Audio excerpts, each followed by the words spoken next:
உங்கள் அனைவரின் மீதும் அந்த ஏக இறைவனின் சாந்தியும் சமாதானம் நிலவட்டுமாக.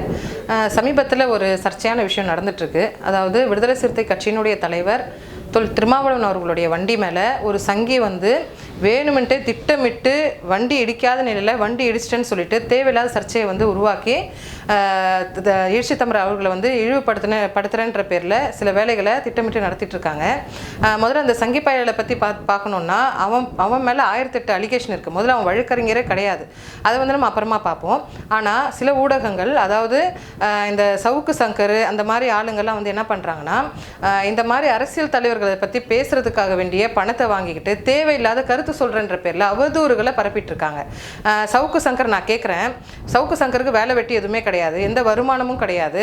இருந்தாலும் டி நகரில் எப்படி ஒரு பங்களா வாங்கியிருக்கிறாரு, அதே மாதிரி பல்லாவரத்தில் ஒரு பங்களா எப்படி வாங்கியிருக்கிறாரு. ஒரு நாள் ஆச்சும் அந்த சவுக்கு சங்கர் அடிக்காமல் அவரால் இருக்க முடியுமா?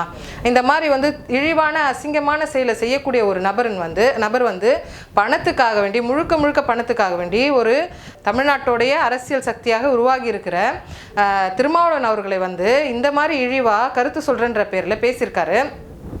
காவல்துறை இந்த சவுக்கு சங்கர் மேலே கண்டிப்பாக நடவடிக்கை எடுக்கணும். அடுத்ததாக பார்த்தீங்கன்னா அண்ணாமலை ஒரு ரிப்போர்ட்டர் அவர்கிட்ட கேட்குறாரு, எதுக்கு ஜெட் பிரிவு பாதுகாப்பு கேட்குறாங்க திருமாவளவன் அவர்களுக்காக அப்படின்னு கேட்கும்போது இவர் என்ன சொல்கிறாருன்னா, எதுக்காக, அடிக்கிறதுக்காக அப்படின்ற மாதிரி கேட்குறாரு. நான் என்ன கேட்குறேன், அண்ணாமலை அவர்களுக்கு இல்லை தமிழிசை சவுந்தரராஜன் அவங்க ஜிஎஸ்டி பற்றி பேசும்போது மீடியா முன்னாடியே ஒரு ஆட்டோ டிரைவர் பின்னாடி நின்று கேட்குறாரு, பெட்ரோல் டீசல் விலை ஏறிடுச்சு அப்படின்னு சொல்லிட்டு.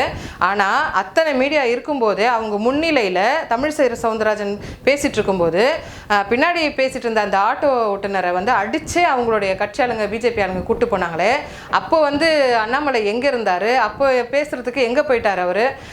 இந்த மாதிரி இருக்குது. ரெண்டாவது பார்த்தீங்கன்னா, அண்ணாமலை இந்த மாதிரி பாதுகாப்பை பற்றி பேசுறதுக்குனால எந்த ஒரு அருகதையும் கிடையாது. எங்கள் தலைவருக்கு கண்டிப்பான முறையில் பாதுகாப்பு வழங்கியே ஆகணும்.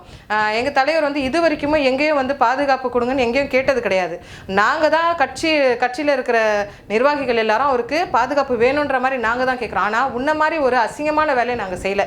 நீ இங்கே பேசுகிறதெல்லாம் பேசிட்டு தைரியம் இல்லாமல் போய் டெல்லியில் அமித்ஷா கிட்டேயும் மோடி கிட்டேயும் எனக்கு பாதுகாப்பு வழங்க நீ போய் காலில் விழுந்துட்டு வந்த கதெல்லாம் எங்களுக்கு நல்லாவே தெரியும். ஆனால் எங்கள் தலைவர் அந்த மாதிரி ஒரு நபர் கிடையாது. இன்றைக்கும் அவர் மக்கள் மத்தியில் மக்களோட மக்களாக தான் பிரச்சனைகளை இறங்கி சந்திச்சுட்டு இருக்காரு.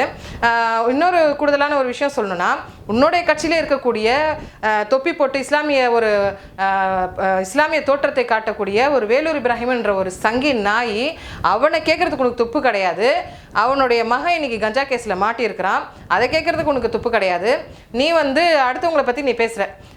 நான் என்ன நினைக்கிறேன்னா, இந்த கஞ்சா பிரச்சனையில் நீயும் அண்ணாமலையும் சவுக்கு சங்கரும் தொடர்பு இருக்கிறீங்கன்னு நான் நினைக்கிறேன். உங்களுடைய முழுக்க பிளானாக தான் இருக்கணும். அதனால தான் இது இந்த மாதிரிலாம் நடக்குது.